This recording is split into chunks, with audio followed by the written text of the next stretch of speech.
Praise God! Magandang umaga po sa bawat isa. Palakpakan nga ba natin ang Panginoon?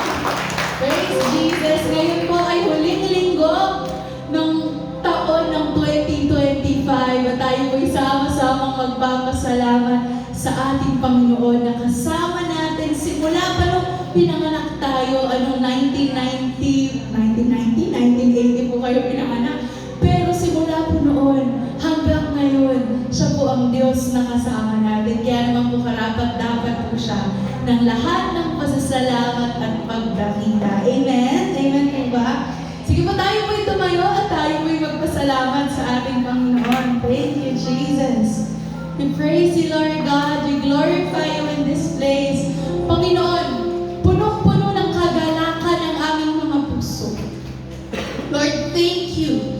Dahil kayo ang Diyos na nagmahal sa amin, simula pa lamang, sa sinapupunan pa lamang ng aming mga magulang, ay kilala niyo na po kami at may napakagandang plano niyo na po para sa amin. Kaya po, Panginoon, sa araw na ito, kami magpapasalamat dahil kayo ang Diyos na aming kasama sa bawat pagsubok, sa bawat tagumpay, sa bawat pinagdaraanan sa buhay. Ikaw nga ang Diyos na tapat. At ikaw ang Diyos na nangako sa amin at alam po namin na ang iyong mga pangako ay iyong tiyak na tutuparin sa aming mga buhay. And Lord, this morning, December 28, 2025, we just want to lift up your name, Jesus. Dahil kung wala ka po, Panginoon, ay wala nga po kaming magagawa na kalugod-lugod sa iyong harapan. So Lord Jesus, kami po ay nagpapasalamat,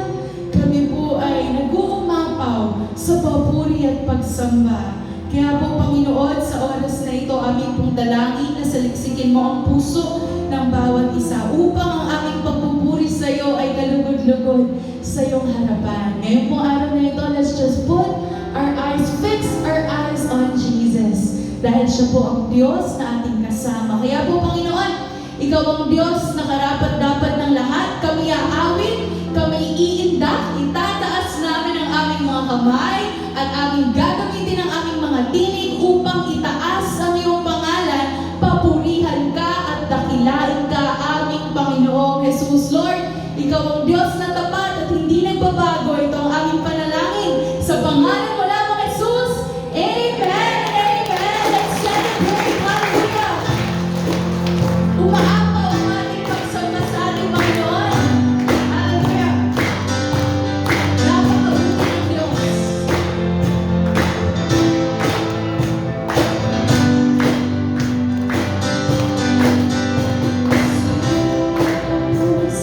Napakabuti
papuri, pagsamba at pagdakila ay sa'yo lamang, Jesus. Ito ang aking panalangin sa pangalan ni Jesus. Amen! Amen!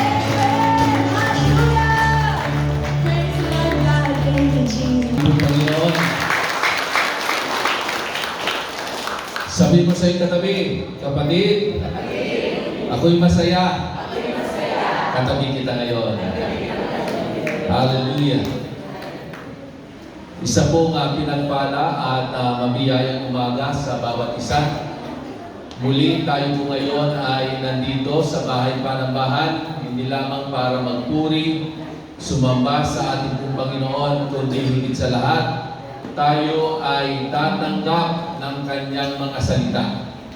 Kanyang salita na ating pong panghahawakan sa ating pong pagtatapos itong taon ng 2025.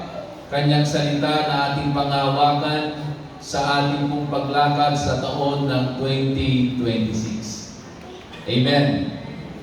Alam ko po na sa taong ito ng 2025, napakaraming mga bagay na ginawa ang ating pong Panginoon na karapat-dapat na siya ay pag-alayan po natin ng papuri at pagsamba.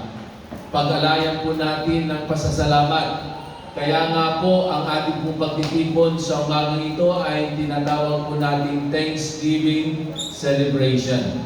Dahil kung bibilangin po natin ang magaganda at mabubuting bagay na ginawa ng Diyos sa ating pong mga buhay, itong taon ng 2025, mas marami kaysa mga pangit at hindi maganda na nangyari. Amen po ba? Kaya nga po, hindi po dapat tayo magsawang magpasalamat, magpuri, sumamba sa ating pong Panginoon. Dahil ang Diyos ay hindi po tumitigil na gumagawa ng mga kahangahangang bagay sa ating pong mga buhay. Sabi mo sa iyong katabi, kapatid, ikaw ay isa sa ipinagpapasalamat ko sa Diyos. Amen? Dahil yung katabi mo ngayon ay blessing yan sa buhay mo. Ano? Bagamat may mga pagkakataon na ang kanyang ugali ay hindi maganda, hindi naaayon sa gusto mo. Pero isang bagay lamang po ang alam po natin. Ang taong yan na katabi mo ngayon ay blessing mula sa ating pong Panginoon. At kung bibilangin po natin, mas maraming mga magagandang bagay ang kanyang ginawa. Mas maraming mabubuting bagay ang kanyang ginawa sa iyong buhay kaysa mga pangit na nagbigay sa iyo ng galit, sama ng loob. Kaya tayo ay patuloy na magpasalamat sa ating pong Panginoon. At alam niyo po, ilang araw na lamang matatapos na ang 2025. At yung iba, halos ayaw ng iwanan ang 2025 dahil sa tingin nila mas mainam, mas maganda yung naging buhay nila ng taong ito, ng 2025.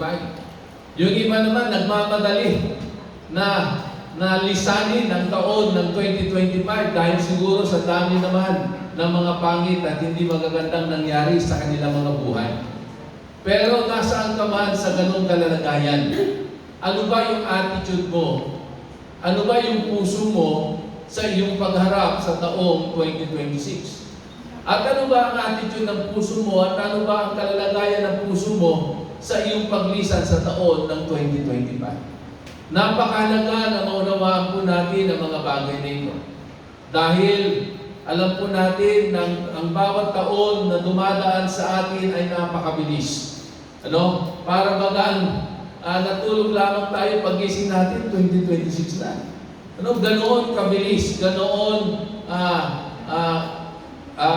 tawag doon, kadalas na nakikita po natin at nararanasan po natin na ganito ang nangyayari taon-taon sa ating pong mga buhay.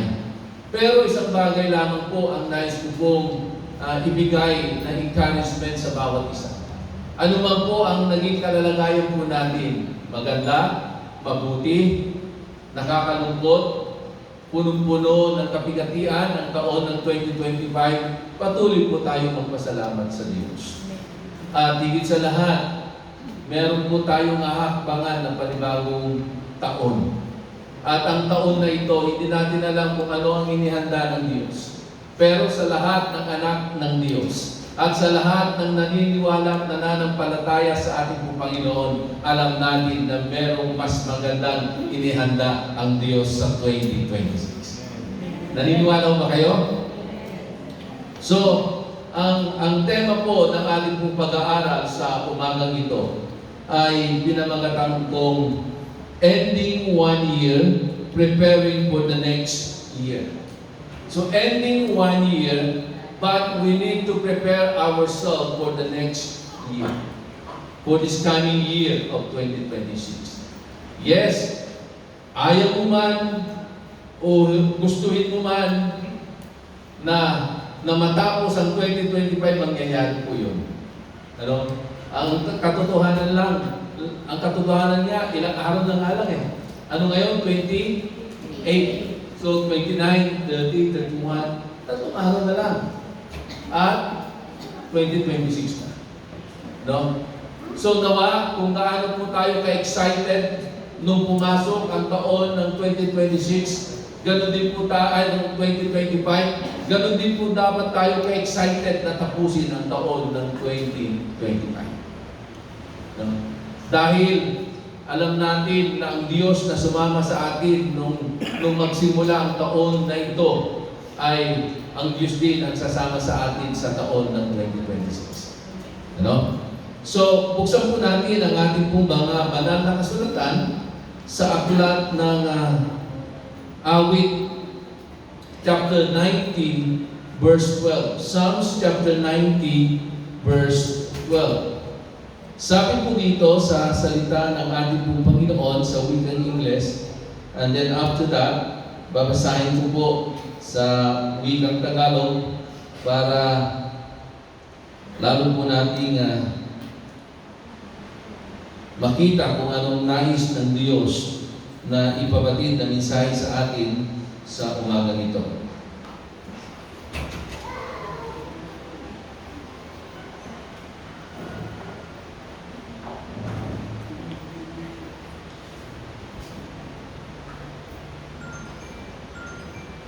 Sabi po dito sa wikang Ingles, teach us to number our days that we may gain a heart of wisdom. Alam niyo po mga minamahal kong kapatid, sa bawat paghapang po natin at sa bawat paglakad po natin, anumang buhay ang inihanda ng Diyos sa inaharap po natin, napakalaga ng bawat isa po sa atin ay namumuhay tayo at lumalakad tayo ng punong-puno ng karunungan. Full of wisdom. Kasi pag ang tao po ay kulang sa kaalaman, kulang sa karunungan, lack of wisdom that comes from above, ang tao na yan ay madaling matalo, ang tao na yan ay madaling madaya, ang tao na yan ay madaling maibulit. Bakit? Kasi hindi niya alam at kulang siya sa kaalaman. Alam niyo po, mahalaga ang sinasabi po ng salita ng Diyos. No? Sabi po ng banal na kasulatan, my people perish for lack of knowledge.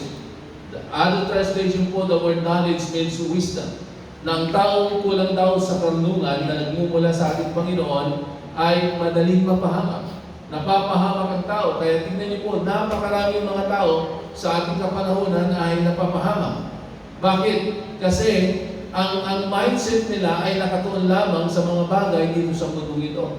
Yung mind nila, yung puso nila ay nakatuon lamang sa kayamanan na pwedeng ibigay at ialok ng mundo ito.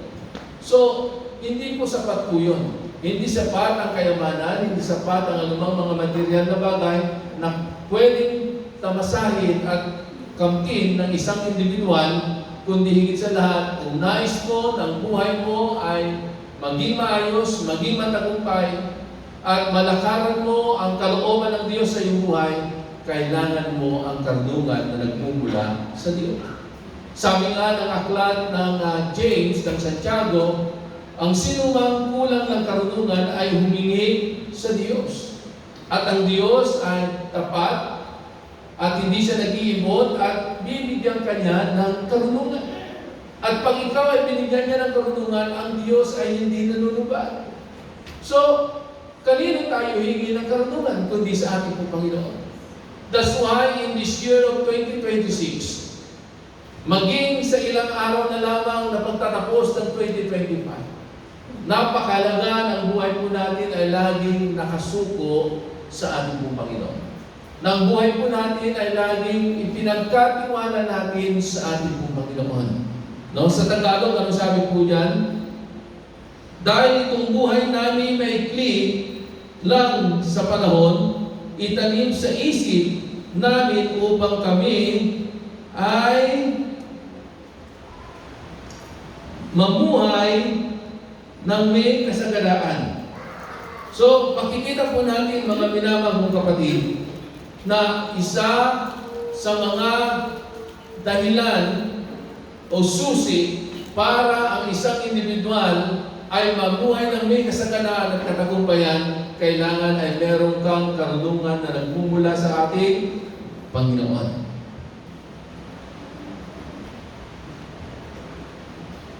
So, paano po natin ngayon nahaharapin ang pagtatapos ng taong 2025? Paano natin naharapin ang pagpasok ng taon ng 2026?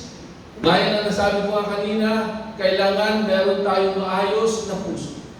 Meron tayong tamang isipan na nakatuon lamang sa ating pong Panginoon.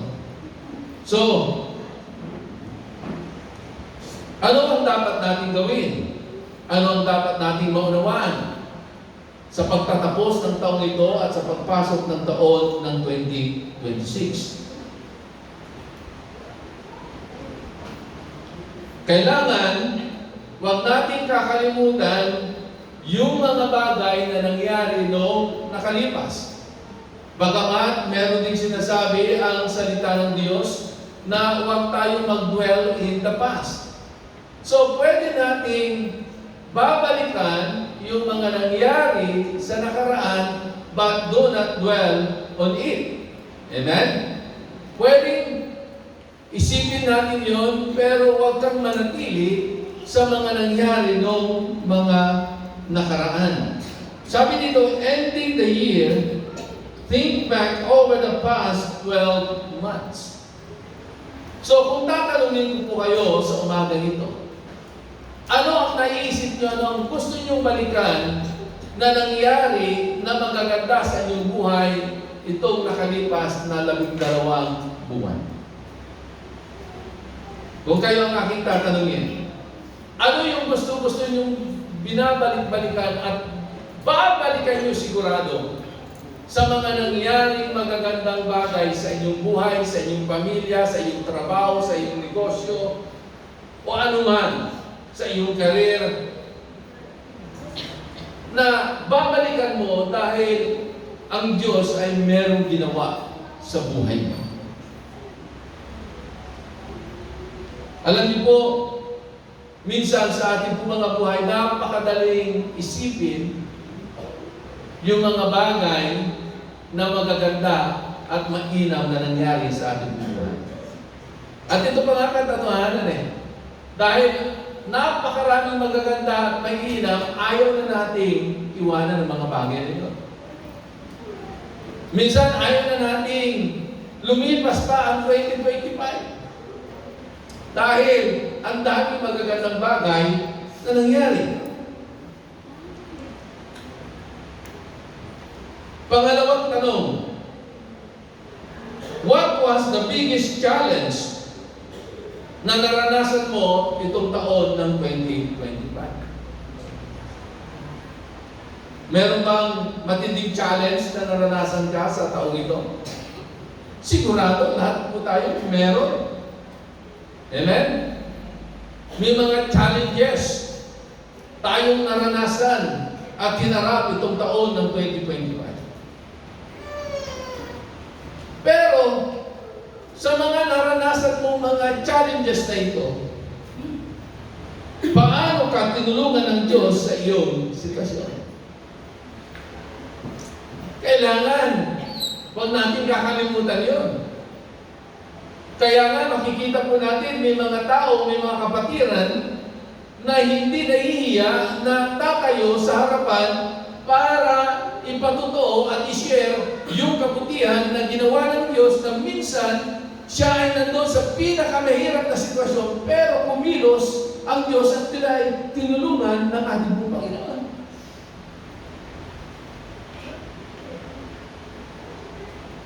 And then, sumunod, even though we face so much challenges in this year of 2025, always remember His faithfulness and His goodness in our life and continue to praise Him. Ulitin ko.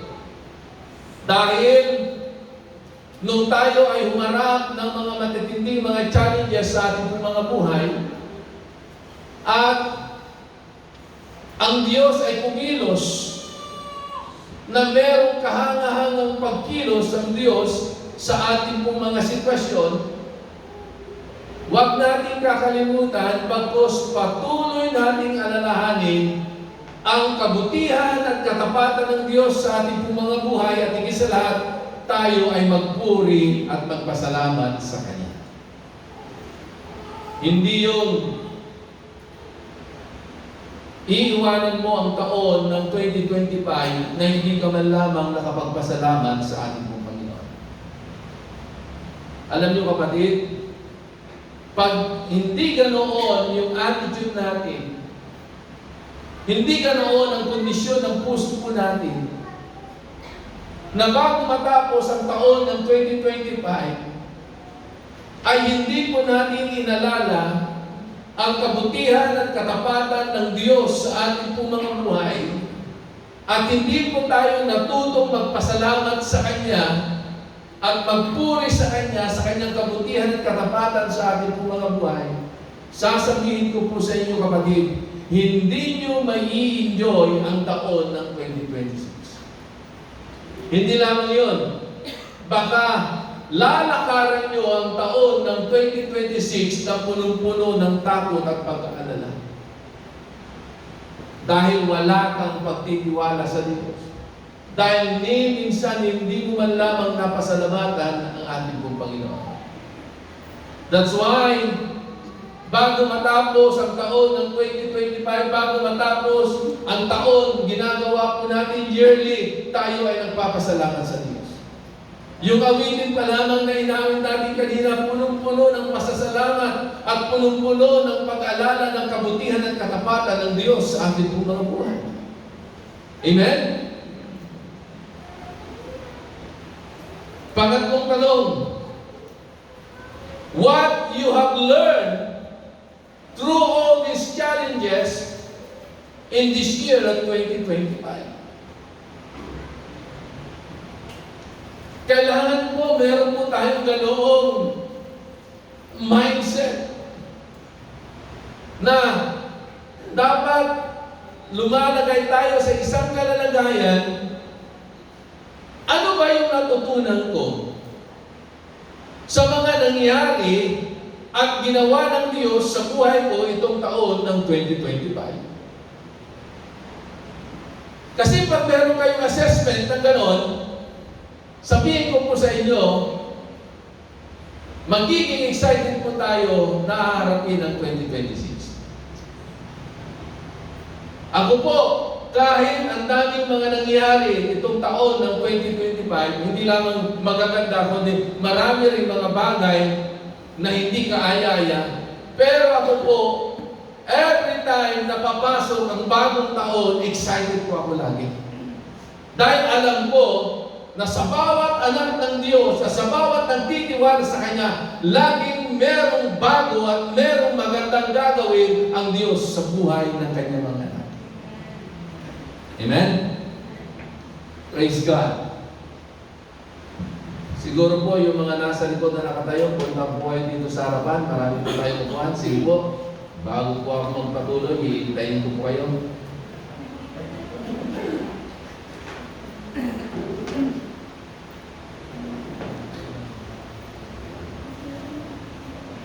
Yung paano pa ba dyan? Sige po. What you have learned sa mga nangyari sa buhay mo, sa mga ginawa ng Diyos sa buhay mo. Ito pa maganda. Ano yung mga pangyayari sa buhay mo na lalo kang napalapit sa Diyos? Meron bang ganon? Meron bang nangyari sa buhay natin na tayo ay napalapit sa Diyos o napalayo tayo sa Diyos?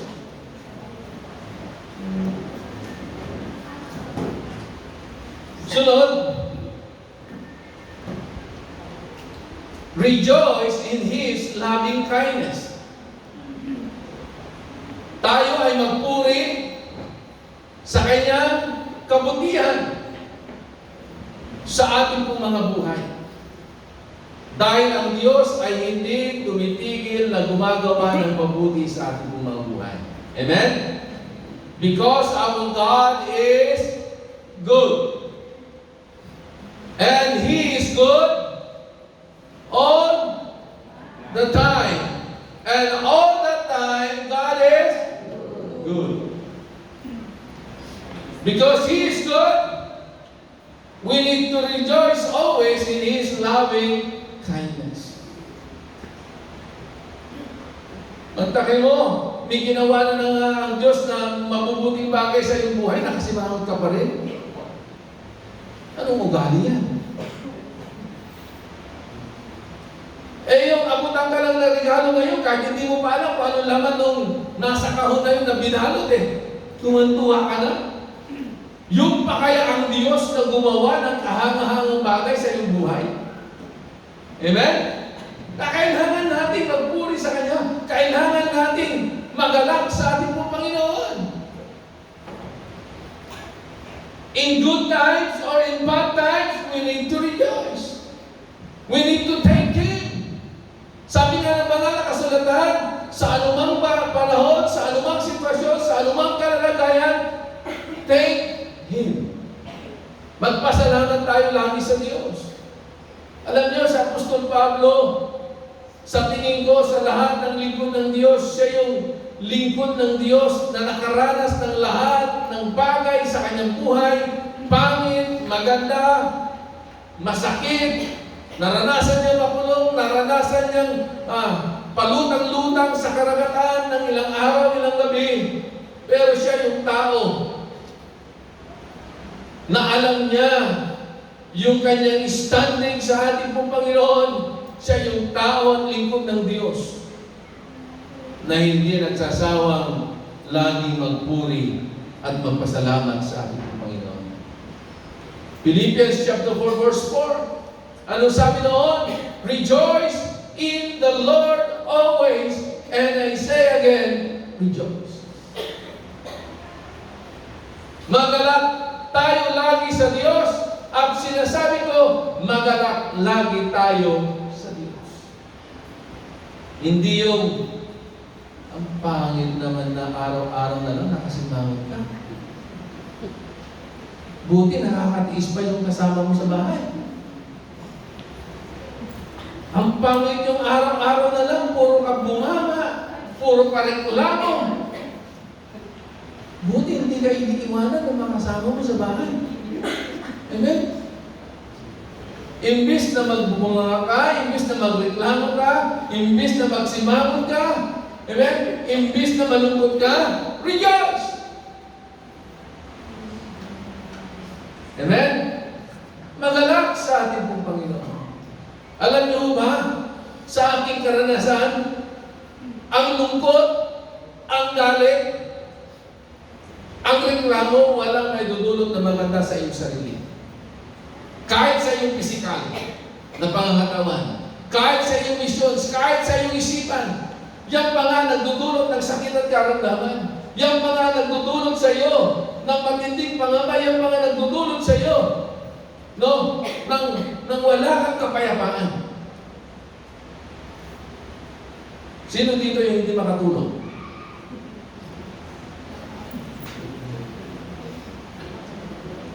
Na kahit sa panaginip, puro sama ng loob ang laman ng kanyang panaginip. Kapatid, Malapit nang matapos ang 2025. Magbago na po tayo. Amen?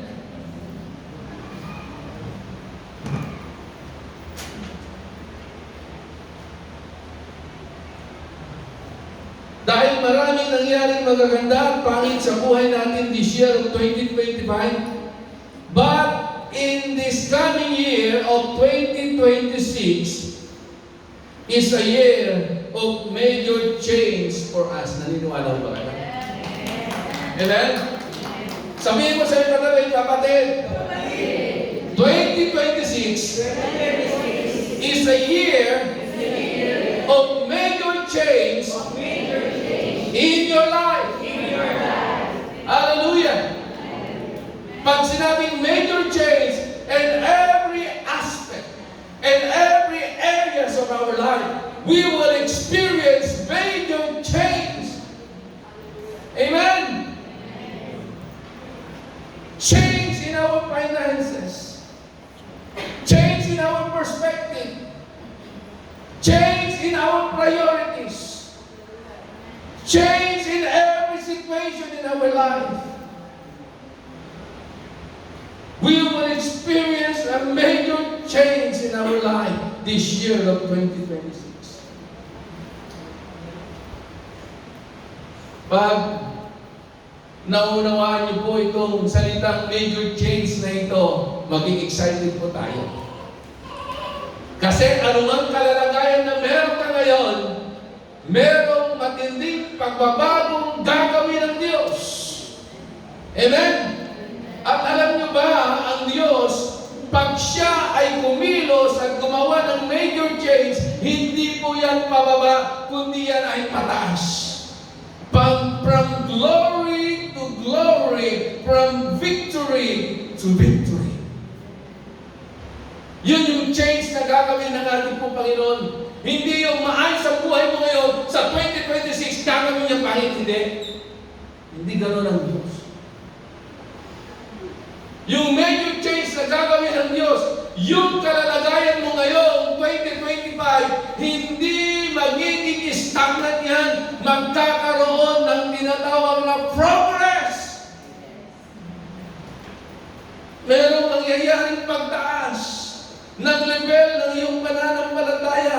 Merong pagtaas ng iyong commitment sa ating Panginoon. Merong pagtaas ng iyong trust sa ating po Panginoon.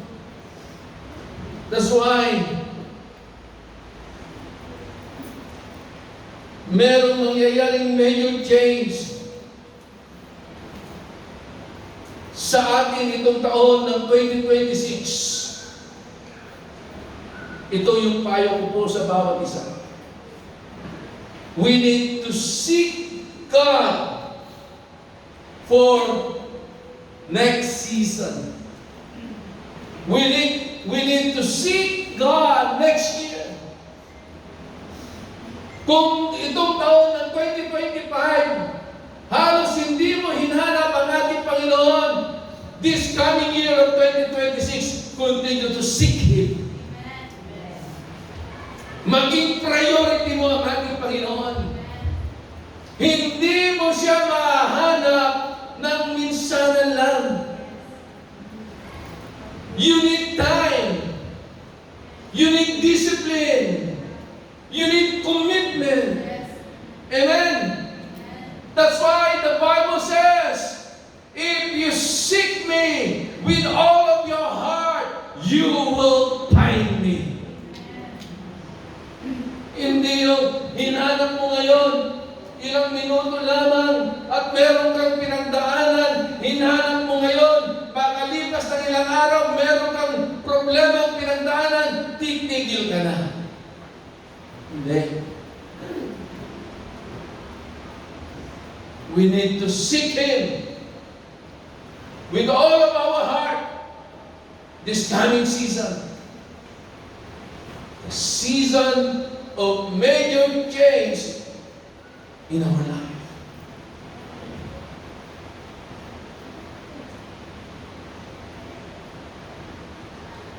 That's why in this year of 2026, 2026 is a year not only of major change, but is a year of trust. Amen? Kailangan punong-puno tayo ng pagtitiwala sa Diyos. Amen. Same thing. Kung paano tayo nagtiwala sa ating Panginoon nung pagpasok ng 2025 dahil hindi natin alam kung ano magiging buhay natin. Pero dahil nagtiwala tayo, naranasan natin, nakita natin yung mga inihanda ng Diyos sa buhay natin. Tayo nga nabigla. Tayo nga namangha.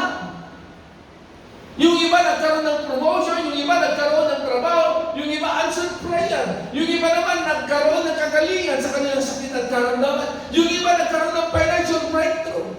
Na akala nila, ilang taon pa bago mangyari yung mga inaasahan nila. Pero isang bagay ang alam lamang natin sa ating Panginoon, pag inilatag natin ang ating lubusang pagtitiwala sa Diyos, isang bagay lamang ang kanyang pangako, delight yourself unto the Lord, and He will give the desire of your heart. I declare that in this year of 2026, yes, God will do a major change in our life, and we need to trust Him, and we need to seek Him. But I tell you, my dear brothers and sisters, that in this year of 2026, wala tayong ibang gagawin. Dahil lubos tayo nagtitiwala sa ating Panginoon, araw-araw pupunuin ng Diyos ang ating mga labi ng puro pasasalamat sa Kanya. Palampakan natin ang ating Panginoon. Kaya nga, ngayon pa lamang, bago matapos ang 2025, simulan mo nang magpasalamat sa Diyos. Pag-aralan mo nang magpasalamat sa Diyos, i-exercise mo na ang iyong mga labi, ang iyong mind, ang iyong puso, ang iyong sarili sa pagpapasalamat sa Diyos. Dahil sa taon ng 2026, matinding pasasalamat ang gagawin natin dahil mamamangha tayo sa gagawin ng Diyos. Maniwala po kayo. Bagaman we are now in the end of the end times, pahirap ng pahirap ang buhay, pero habang pahirap at pagulo ng pagulo ang buhay dito sa mundong ito, hindi rin titigil ang Diyos at hindi rin siya magsasawa na gumawa ng mabuti at maganda sa ating mga buhay. Lalo-lalo na sa kanyang mga anak na nagtitiwala sa Kanya. Amen! So kung kanina ending the year, think back over the past 12 months, sunod, prepare your heart and your mind for the next year. How we are going to prepare our heart and mind? Philippians chapter 3 verse 13 to 14.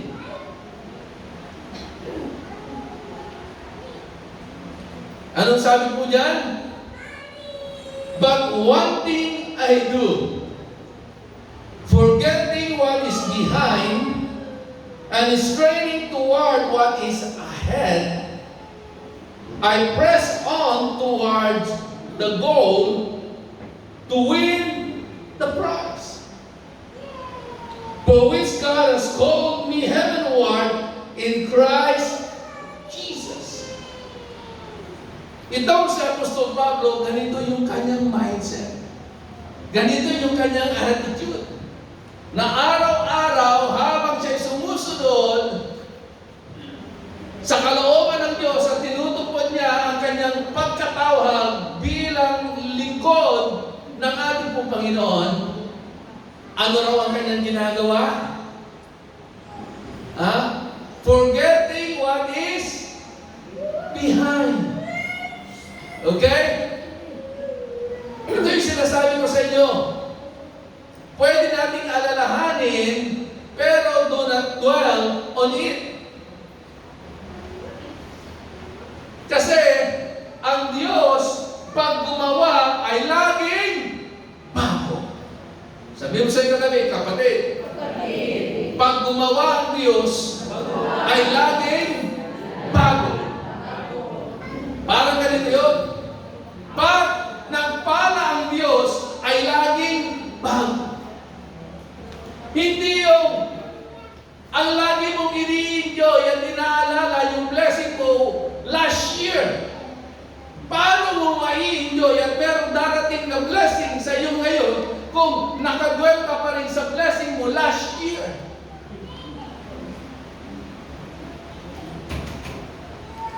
Kapatid, yung blessing mo last year, panis na yun.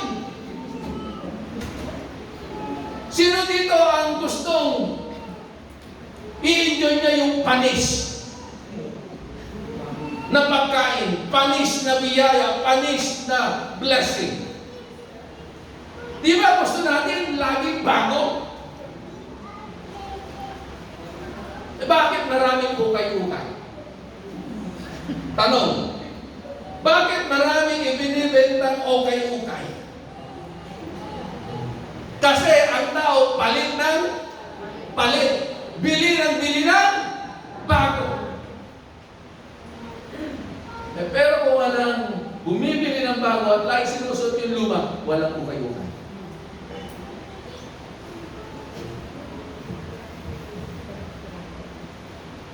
Tingnan mo. Ang tao laging nakatuon sa bago, yun ang mangyayari sa kanya. Alam niyo po, ang Diyos ay hindi po concern sa nakaraan natin. Ang Diyos ay concern sa buhay natin ngayon at sa nakaraan. Kasi ngayon, pwedeng sa desisyon na gagawin natin, maapektuhan yung kinabukasan natin. Kaya dapat, yun yung mindset po natin. Paano tayo mamumuhay ngayon at kung paano natin haharapin ang kinabukasan. Sabi niya doon, forgetting what is behind. The word forget. Ang sabi po doon sa Bible translation, sabi nga, no longer to be influenced or affected. What? Ibig sabihin, hindi ka na naapektuhan. Hindi ka na na-influensyahan pa noong nakaraan. Example ng mga taong naapektuhan at na-influensyahan pa ng nakaraan. Last year, meron kang nakawal. Last year, merong taong ng chismis sa iyo, siniraan ka. Yung bruha na yun. Amen? Pero, dumating yung panahon na sabi niya, humingi siya ng tawad at sabi mo, sige, pinapatawad na kita. Pero ang masakit, tuwing nakikita mo siya. Amen? Ano ang naaalala mo? Yung ginawa niya last year. Amen? At tuwing nagkikita kayo, yun at yun ang naaalala mo. So, sino ang apektado? Yung bruha na yun o ikaw? Ikaw! Kaya sabi ng Apostol Pablo, forgetting what lies behind. To forget means, do not dwell. No longer to be influenced or no longer to be affected by. Alam ko naman kung apektado ka pa eh. Kahit 2 years ako na nangyari yun. Amen?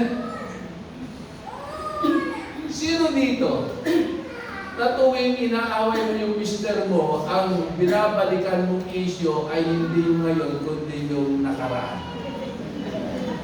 Amen?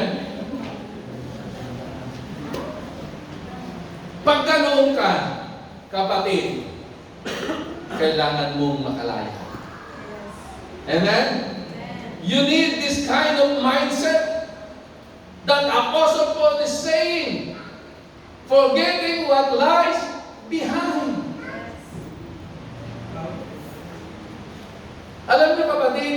nang mag-dwell po tayo doon, use the lesson you learned from the past to be a springboard to the future.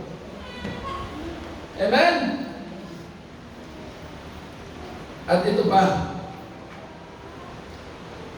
And you need to release. Alam nyo? Kaya lagi mong naalala at lagi kang naiinis sa buruhan na yun dahil hindi ka nang pag-release. Alam nyo ho ba, yung bawat tao na ikinulong nyo sa puso nyo at sa isipan nyo, hindi sila mahirapan, ikaw mahirapan. Amen? Mantakin mo buhay ng buhay, inilagay mo sa puso mo.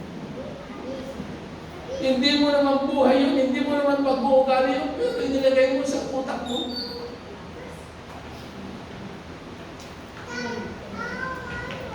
Kaya nga sabi ng Apostol Pablo, Philippians chapter 4 verse 8, whatever is true, whatever is lovely, whatever is pure, whatever is good report, think all of these things.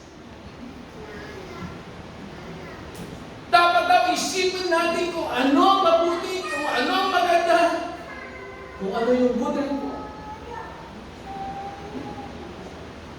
Sabi mo sa katabi kapatid, kung ano lang yung good report.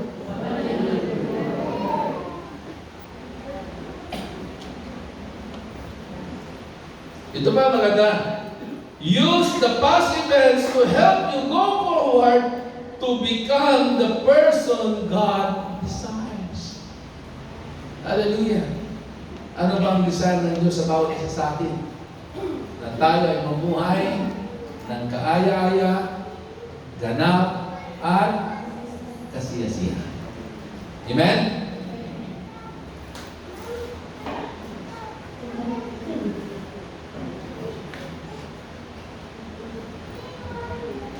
Kanina, forget what is behind.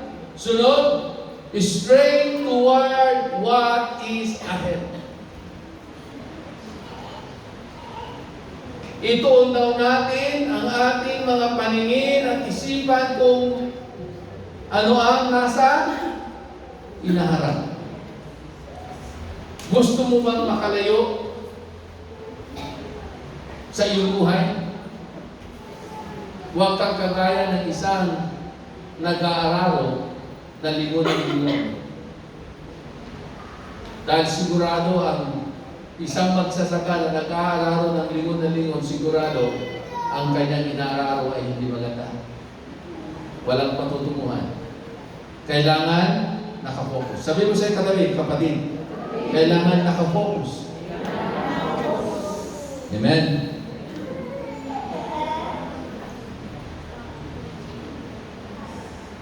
And then sunod, grow forward in your faith. Lumago tayo sa ating pong pananampalataya. Paano ka makapaglalagak ng lubusang pagtitiwala sa Diyos kung yung faith mo ay hindi lumalago? Amen? And there are so many ways that our faith will grow. Sa bagong paraan, pagbabasa ng salita ng Diyos, pagdalo ng mga gawain, fellowship, prayer, continuous communing with the Lord. At pag nagawa po natin yung mga bagay na yun, lalago ang ating pananampalataya. Not only we need to forget what is behind, straining toward what is ahead, but we need also to press on. Press on. Magpatuloy. Amen? Sino ang gusto magpatuloy? Pakita sa kamay. Amen? Kahit hindi natin alam kung anong buhay natin, anong nakahanda sa taon ng 2026, magpapatuloy po tayo. Dahil ang lahat ng nandito ay punong-puno ng pagtitiwala at pananampalataya sa ating Panginoon. So sabi ni Apostol Paulo, press on means I follow after and carries the idea of intense endeavor. Ibig sabihin, kahit ano pa yung mararanasan niya, kahit ano pa yung kakaharapin niya, pagpapatuloy siya. Susunod siya. Amen? This is the word that we need to hold on. We will follow God whatever the cost in following Him, especially for this next season of 2026. Amen? Hindi tayo matatakot. Hindi tayo magkaalala. So we need to serve Him. We need to serve the Lord right wherever you are. Nasaan ka ba? Saan ka ba nilagay ng Diyos? Serve Him. Patuloy tayong maglingkod sa Diyos. Kung ang paglilingkod mo ay half-hearted itong taon ng 2025, I pray na sa taon ng 2026, buong puso na tayo excited at handang maglingkod sa ating Panginoon. Amen? Kung napipilitan ka lamang na maglingkod at sumunod sa Diyos itong taon ng 2025, I pray na sa taon ng 2026, lubusan na tayong maglilingkod at susunod sa ating Panginoon.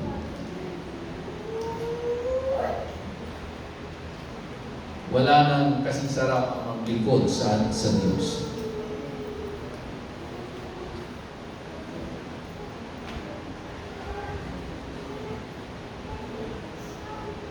And lastly, ako po'y naniniwala na sa taon ng 2026, may panibagong pag-asa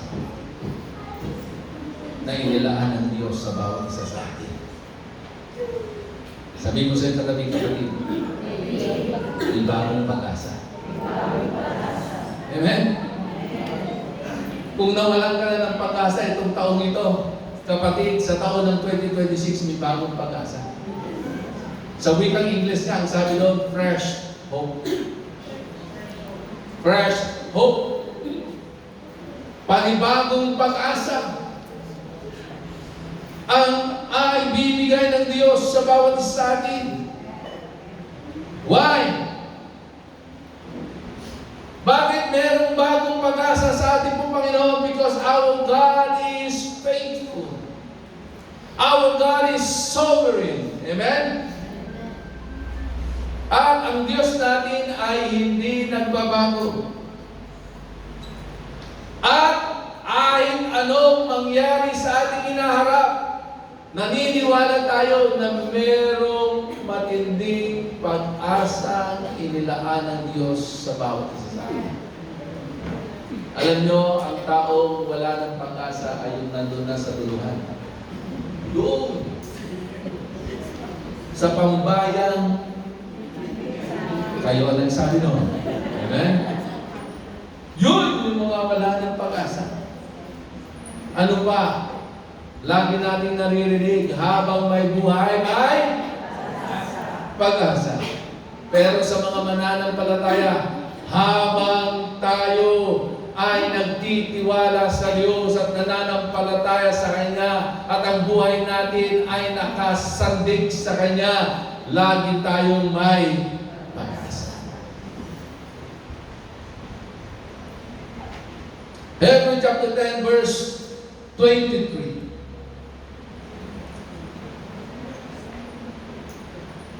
Anong sabi po dyan? Let us hold unswervingly to the hope we profess. For hope promise is faithful. Sa Tagalog, magpakatatag kayo sa ating pag-asa. At huwag nang mag-alinlangan pa sapagkat tapat ang nangako sa atin. Amen? Ano raw ang nature ng nangako sa atin? Siya ay tapat. Kaya nga huwag mo sa tao ilagak ang iyong pag-asa. Kasi yung katabi mo ngayon, hindi siya mananatiling tapat. Amen? Pero ang Diyos, kahit anong nangyari, kahit magbago pa ang tao, kahit magbago pa ang panahon, kahit magkaroon pa ng kaguluhan, kahit magkaroon pa ng kagutuman, ang Diyos ay hindi nagbabago. At ito pa maganda, dahil ang Diyos ay hindi nagbabago, lahat ng kanyang pangako ay kanyang tinutupad. Salamat, ang Diyos natin ay hindi sinungaling.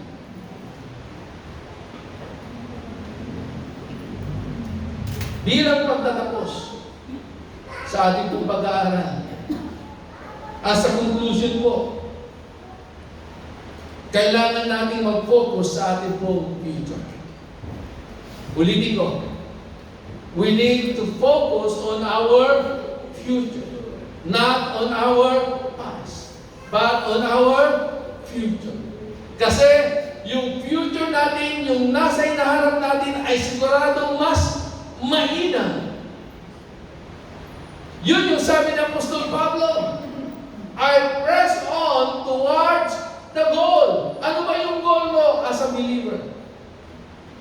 As a followers of Jesus, what is your goal? Alam ko, nung pumasok ang 2025, we have a goal. We set a goal in our life. Now, what is your goal for year of 2026? We need to set a goal. And we need to set our mind, our eyes on our future. Walang matinong tao na yung kanyang mind, yung kanyang isipan, yung kanyang paningin nakatuon doon sa nakaraan o nakalipas. Kundi ang taong merong pangarap, merong plano sa buhay, ang kanyang paningin ay nakatuon sa hinaharap. At tayo, bilang isang iglesia, ang tuon ng ating paningin ay hindi itong 2025, kundi yung taon na parating, ang taon ng 2026. Dahil ang buhay natin ay hindi nakasalalay ngayong taon, kundi ang buhay natin ay nandoon sa hinaharap. Amen? Huwag tayong matakot. Huwag tayong mangamba. Dahil yung Diyos na sumama sa atin noong taon ng 2025, yun din ang Diyos na sasama at magpapala sa atin sa taon ng 2026. Palakpakan po natin naman. So focus on our future, knowing God will guide us. Amen. Knowing that God will guide us. Gusto mo bang maging matagumpay? Maging maayos? Maging maganda? Maging payapa ang iyong buhay? Let God guide your life. Huwag mong sasabihin, natapos ng 2025, na hindi ako umasa sa Diyos at hindi ako umasa sa tao, magagawa ko rin sa 2026. Nagkakamali na ako. Dahil ang tao merong kahinaan, ang tao merong limitasyon. Darating at darating sa buhay natin na kailangan natin ang tulong at gabayan ng ating Panginoon. Amen? Hallelujah. Focus on the future, knowing that God will guide us. At kung paano tayo ginabayan ng Diyos, nung nakaraan, gagabayin niya rin tayo sa hinaharap. Yun yung assurance natin. Yun yung nagbibigay sa atin ng ngiti at galak. At hindi tayo natatakot at hindi tayo nangangamba na harapin, hakbangan ang taon na parating sa ating mga buhay. I pray na sa umagang ito, punuin ng Diyos ang inyong mga puso at isipan ng kanyang kapayapaan, ng kanyang kagalakan. Punuin ng Diyos ang inyong buhay ng pananampalataya na laging umaasa sa ating pong Panginoon.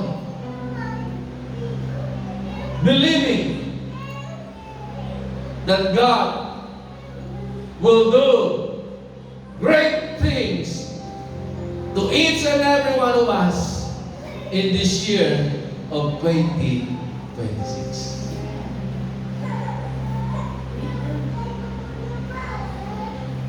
Ako po'y naniniwala.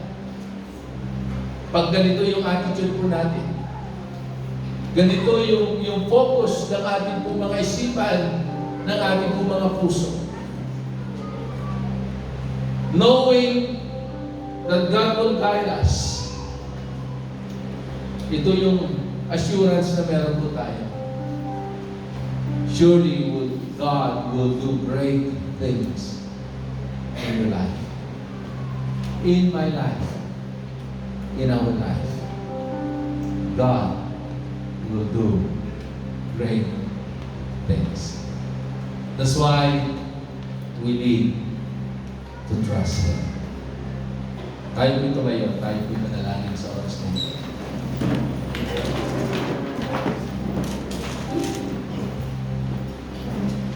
Itaas po natin ang ating kamay sa ating pong Panginoon. Hallelujah.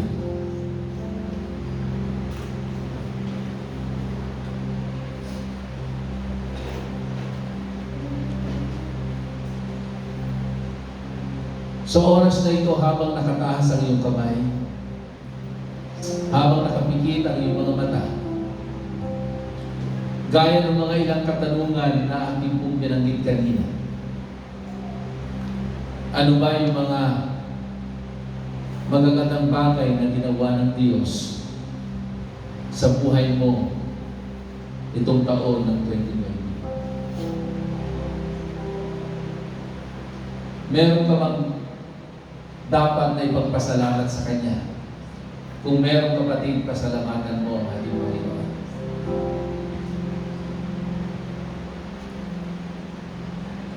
Sige, pasalamatan mo ang Diyos.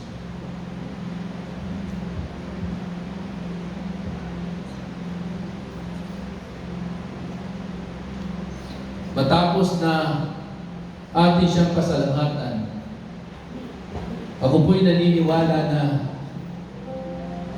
meron din mga challenges, may mga pagsubok tayong pinagdaanan sa ating mga buhay itong taon ng 2025. Pero kahit ang daming mga challenges, ang daming mga problema, pagsubok, pero hindi ka iniwanan, hindi ka pinabayaan ng Diyos, at naranasan mo ang kanyang katapatan at ang kanyang kabutihan. Ang tanong, kapatid, anong lesson ang iyong mga natutunan sa mga bagay na ito o sa mga sitwasyon ito?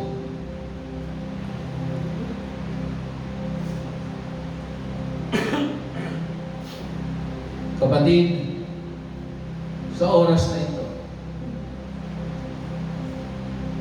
isang bagay lamang ang dapat natin gawin. Patuloy nating ilagak ang ating pagtitiwala sa Kanya. Meron ka bang takot? Meron ka bang pangamba? Ikaw may nag-aalala. Lalo-lalo na. Ang laman ng isipan mo ay yung mga pangit na nangyari sa iyo itong taon ng 2025. Ang pinag-aalala mo baka sa pagpasok ng 2026, lalo pang maging malala. At lalo pang maging grabe ang iyong sitwasyon. Kapatid, kailangan mo ang pagtitiwala sa Diyos.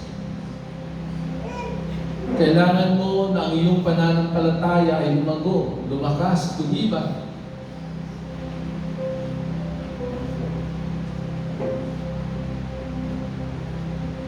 Sa ating paglalakbay itong taon ng 2026, hindi natin nilalagak ang ating pagtitiwala sa tao. Hindi natin nilalagak ang ating pagtitiwala sa ating posisyon, sa authority, sa power, sa material blessing, kundi ang ating pagtitiwala ay ilalagak natin sa Hari ng mga hari, sa Diyos ng mga Diyos. Ilalagak natin ang ating pananampalataya at ating pagtitiwala doon sa the great I am. The God who is more than enough. The El Shaddai, the Jehovah Jireh, our provider. Ilalagak natin ang ating pagtitiwala at pananampalataya sa ating Elohim, sa ating pong matibay na sandigan, sa ating matibay na mo. Because He is our banner.